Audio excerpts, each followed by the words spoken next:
Ben, you forgot to bring the trash can up again. Oh, sorry. I was just I don't see why it's so hard for you to remember. You have to bring it up every single Tuesday. What, did you walk right past it? Come on, you don't even have that many... What is this? I was just, drawing something. Well, clean it up. I will. No, don't just say you're gonna clean it up. Do it. Let me just finish. Wait, that's my color. You can draw when you're finished with your chores. Right now, it's not time to play. It's time to work. Do what I asked you to do first.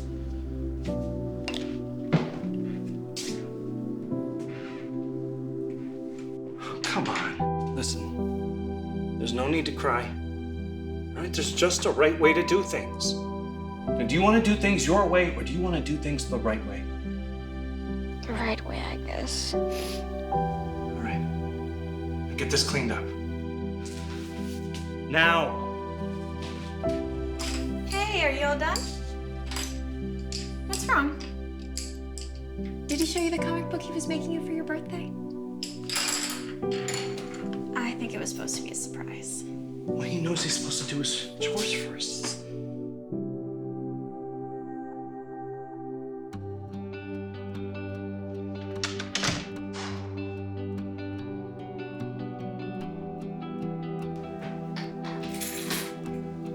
Oh, Dad, do you want to play my game? I just have so much work to do right now, bud. I just really don't have time to play chess, okay? It will only take 5 minutes, come on. I know chess. A good game can go on for hours. No, it's not chess. I completely made up my own rules, come on. Why would you want to make up your own rules? I mean, chess is a great game. Look, the instructions are right here. Just look at that. Get you there. No, but Dad, I made up the entire game from scratch. Just let me show you how to play, okay? Look, chess has been around for 1,000 years, okay? Now there's a strategy and order. Changing the rules defeats the whole purpose of the game. Look, I'm gonna show you how to play really quickly, but then I have to work, okay? All right, first of all, don't need Wait, these. what are you doing with those? No, don't throw them away. It's just a bunch of paper, bud. You need to learn how to play the real game. Oh, and those? Are you kidding me? Let's see, these aren't set up right. And I worked on those. And that was so hard. Look, this is a rook, okay? It moves forward or backward, never diagonal. Are you listening? This isn't very fun. Well, we haven't even started yet. I know, it's just that regular chess, it's so boring, and I liked my way better, okay? Well, you can't just make up your own rules. I mean, there's just a right way to do things in a right order. Now, do you want to do things your way or the right way? The right way, I guess. You know, my way seems pretty right to me. All right, now this is called a knight. Now, Grab your stuff. We don't want to be late. what, you're leaving already? Yeah, I've got to do summer camp. We've got an hour's drive ahead of us. How many times did you play his game? Isn't it so much fun? He's been working all day on it. Okay, say goodbye. Bye, bud.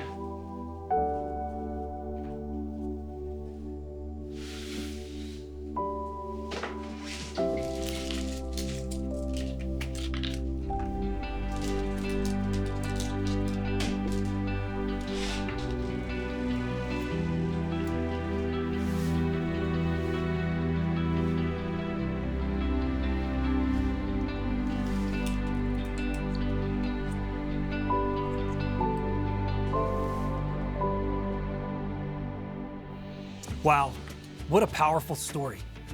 Have you ever been hurt by words? Maybe the better question is, has anyone gone through life without being hurt by words? Any hands? Bueller? The reality is, no matter what our story is, no matter where we're from or how old we are, we have all been affected by people's words. I have countless memories of this, as you probably do as well. When I was in college, I was trying out for the football team, and as we finished an early morning workout, a couple coaches were handing out recovery drinks to the players. And this one coach looks at me as I walk by and he kind of thumbs his nose at me and won't give me a drink. The other coach saw him do this and said, "Come on, man, give the guy a drink." And this coach says, "No, I'm not gonna waste a drink on some walk-on who's gonna quit in 3 days." Ouch, right?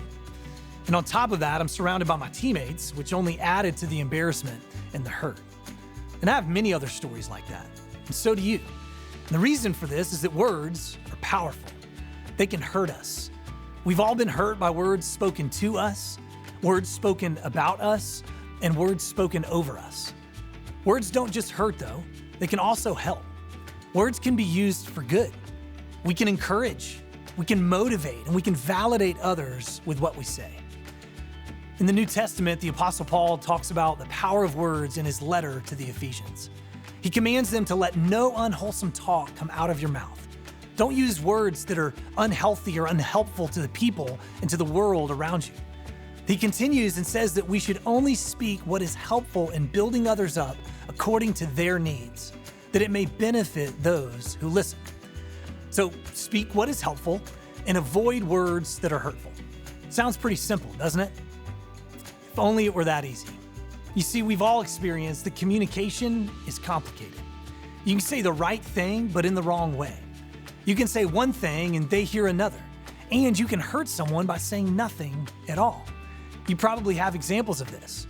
You say things like, I didn't mean to hurt her feelings, it just came out that way. Or, I didn't think I was yelling, I didn't think I raised my voice. Or, I didn't even say that, it's just what he heard. And this is where the rubber meets the road with Paul's command in Ephesians. If we're going to avoid what is unwholesome to others and speak words that build them up according to their needs, we must have a better understanding of what it is they need. And we have to communicate in a way that they understand, not just the way we naturally communicate. Several years ago, I came across a framework through which to view all communication, and it has greatly changed the way I communicate personally, at home, and in relationships, and through my interactions professionally. It's called your temperament, your natural wiring. It influences what you say, how you say it, and what you hear when other people say something to you. Learning this framework puts practical legs on Paul's advice. And over the next few weeks, some friends who, like me, are big fans of the temperaments framework are going to help us unpack Ephesians 4:29. And you'll get to hear from Kathleen Edelman, who actually taught this to me. She's an expert in the field and has been coaching people through this for 25 years. And she's going to take us along as she gives 4 people a crash course in their temperaments. People speaking unkindly to each other has always broken my heart. I can remember examples as far back as when I was 8 years old. Because of this, Ephesians 4:29 has always been very important to me. I heard a talk about 30 years ago by a woman named Florence Littauer that turned Ephesians 4:29 into my mission statement.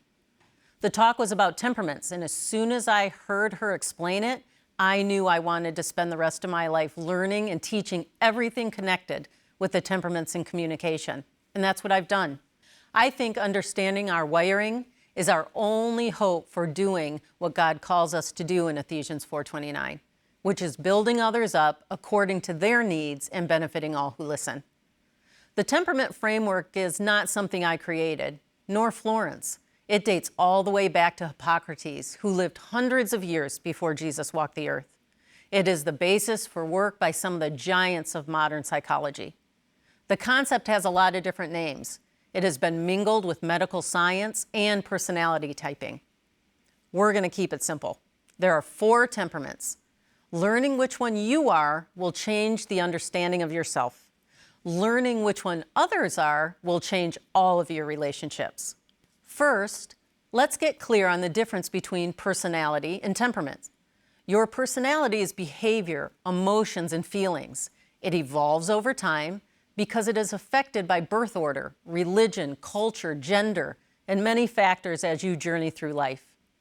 What we will be learning about is temperaments, which is the why behind your personality. It is your authentic wiring from God.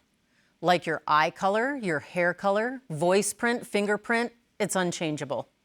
Your temperament is innate. It's like your default setting. It influences every decision you make and every word you speak.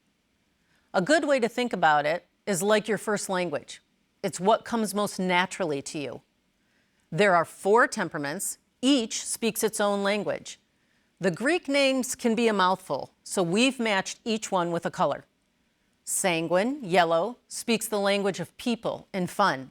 The choleric, the red, speaks the language of power and control. The melancholic, the blue, speaks the language of order and perfection. And the phlegmatic, the green, speaks the language of calm and harmony.